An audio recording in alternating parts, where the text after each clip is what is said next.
2023 August 24ஆம் தேதி ஆரம்பிச்சு நம்ம எல்லாருக்குமே தெரியும். ஆனா 2023க்கு முன்னாடி பாத்தீங்கன்னா இந்த இடம் ஒரு பாழடைந்த இடமா இருந்துச்சு. ஆனா சபை அப்படின்ற ஒரு பேர் மட்டும் இருந்துச்சு, ஆனா சபையா கிடையாது. ஸோ என்ன நடக்கும் அப்படின்னா, சபை எப்பவுமே கூட்டியே இருக்கும். இங்க யாருமே அவ்வளவா வந்து ஆண்டவர் ஆராதிக்கவோ அதுக்கேற்ற சூழ்நிலை இந்த இடத்துல அமைக்கப்படலை. ஸோ இந்த இடத்துல போனவங்க எல்லாருமே என்ன நினைப்பாங்கன்னா, இந்த ஒரு சர்ச் இருக்கு அப்படின்னு எல்லாருக்கும் தெரியும், ஆனா அந்த சர்ச்ல என்ன நடக்குதுன்னு யாருக்கும் தெரியாது. ஸோ இப்படிப்பட்ட ஒரு சூழ்நிலையில போயிட்டு இருக்கும்போது இந்த சபைக்காக நம்ம நிறைய ஜெபிச்சிருக்கோம். ஸோ சபை கூட்டி இருக்கக்கூடாதுன்னு நம்ம வேதத்துல நிறைய இடத்துல நம்ம பார்த்துருக்கோம்.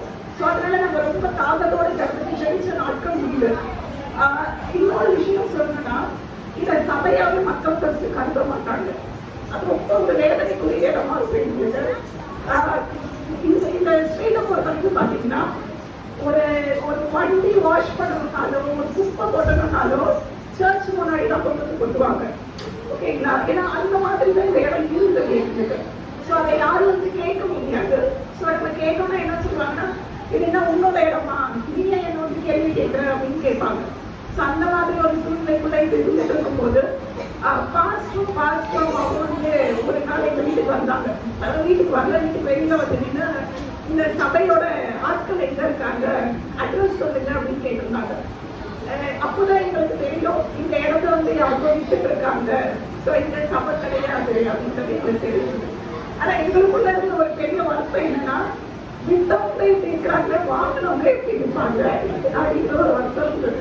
ஏன்னா இந்த இடம் அப்படிதான் இருந்தது. ஸோ இப்ப நம்ம யாருக்காவது கொடுக்குறோம் அப்படின்னா நமக்கு தெரிஞ்சவங்க தான் கொடுப்போம். ஸோ அப்ப அந்த ஃப்ரெண்டோட ஒரு ஈக்குவல் அவங்களோட இதெல்லாம் எப்படி இருக்குன்னா ஒரே மாதிரி ஆட்டிடியூட்ல தான் இருக்கும். ஸோ அந்த மாதிரி நாங்கள் நினைச்சோம். வந்தாங்க, பேசினாங்க, போயிட்டாங்க.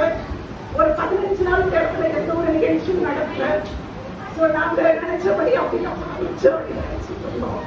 என்ன நடக்குதுன்னா, திடீர்னு ஒரு நாள் வேலை எப்பவுமே நான் நைட்ல ஒர்க் பண்ணிட்டு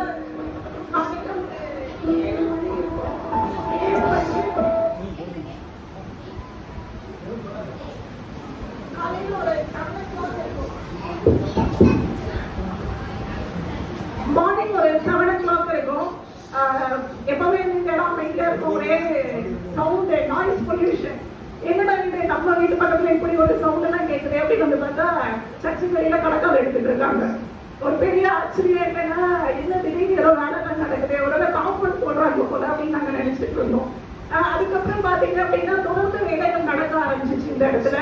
ஸோ இடத்துல வேலை நடக்கும் போது நிறைய பேருக்கு இந்த இடத்துல சபைன்னு ஒன்று இருக்குன்றது தெரிய ஆரம்பிச்சிச்சு.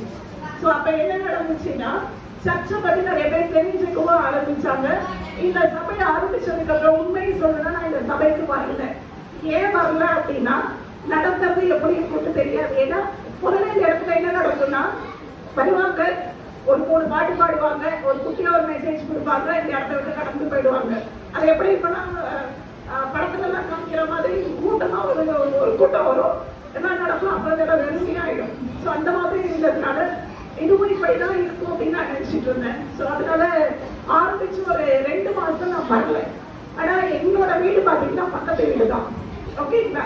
இங்க பாடுறதுல இருந்து மெசேஜ்ல இருந்து எல்லாமே எங்க வீட்டுல கேட்கும். இங்க என்ன நடக்குது எல்லாமே எங்களுக்கு தெரியும். உண்மையை சொல்றேன்னா, ஆண்டி வந்து இங்க மெசேஜ் பண்ணும்போது எத்தனை பேருக்கு வந்து ஜாயின்ஸ் நேராண்டி தெரியும்னு எனக்கு தெரியல. அவங்க நான் நிறைய தடவை டிவியில் அவங்களோட மெசேஜ் பார்த்துருக்கேன். அவங்களோட சர்ச் வந்து பார்த்தீங்கன்னா ஹைதராபாத்ல இருக்கு. ஆண்டி சம்டைம்ஸ் பேசும்போது ஜாயிஸ் மேயரோட வாய்ஸ் கேட்கும். ஸோ அவங்க சொல்ற சில விஷயங்கள் அவங்க கிட்டே நான் கேட்ட மாதிரியே எனக்கு இருக்கும்.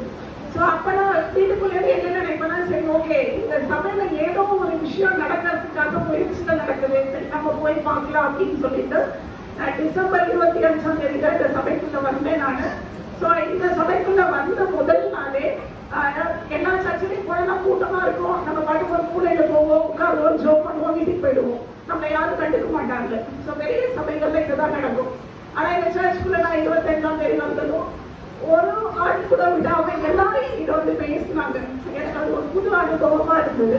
எப்பவுமே சபைகள்ல வந்து அந்த மாதிரி கூட்டமா வந்து பேச மாட்டாங்க. எக்ஸாம் செய்து ஆன்லைன் மொத்தத்துல வெளியில ஓடி போயிட்டேன். யாரும் என்கிட்ட வந்து பேசக்கூடாதுன்னு. ஆனா அத்தனை பேர் வெளியில வந்து என்கிட்ட பேசினாங்க, பாஸ் உட்பட. ஸோ எனக்கு அது ஒரு பெரிய சந்தோஷமா இருந்தது. நான் தொடர்ந்து சபைக்கு வர ஆரம்பிச்சேன். நான் பார்த்த முதல்ல இருந்த சபைக்கும் இப்ப இருக்கிற சபைக்கும் இந்த இடத்துல நிறைய வித்தியாசங்கள் இருக்கு. அநேக ஆத்துமாக்கள் இந்த இடத்துக்கு வர ஆரம்பிச்சாங்க. இந்த இடத்துக்கு வாலிப பிள்ளைகளும் வர ஆரம்பிச்சாங்க. இந்த இடத்துக்கு வர வாலிப பிள்ளைகள் எங்களை காட்டிலும் ரொம்ப உற்சாகமா இருக்காங்க. எல்லா விஷயத்திலையுமே வேதம் வாசிக்கிறதுல இருந்து ஒரு சின்ன பாடல் பாடுறது எல்லா இடத்துலையுமே பிள்ளைகள் வந்து முதன்மையான இடத்துல ஆண்டவருக்கு கொண்டு வந்து கிரியை செய்தாரு. இந்த சபைக்காக நீங்க தொடர்ந்து ஜெபம் பண்ணுங்க. நாங்க அடுத்த வருஷம் இந்த இடத்துல நாங்க இதே ஆகஸ்ட் 24, 2025 கொண்டாடும் போது இந்த சபைக்கு வெளியில நாங்க நிரம்பி வைக்கணும்னு ஆசைப்படுறோம். சபத்துலதான் இருக்கு. இந்த சபைக்காக நீங்க தொடர்ந்து ஜெபம் பண்ணுங்க. இதை நான் உங்க எல்லாருக்கும் சொல்லணும்னு ஆசைப்பட்டேன். அதனால நானே வாலிபரை கேட்டு வாங்கி சொல்றேன். ஓகேங்களா? ஜெபம் பண்ணுங்க. இந்த சபைக்காக கத்தரிச்சு பெரிய காரியத்தை நம்மளுக்காக செய்வார்.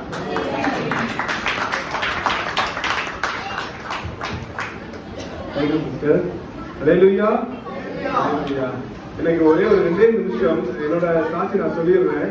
எனக்கு ஆவியானோட குணத்தை நான் சொல்லி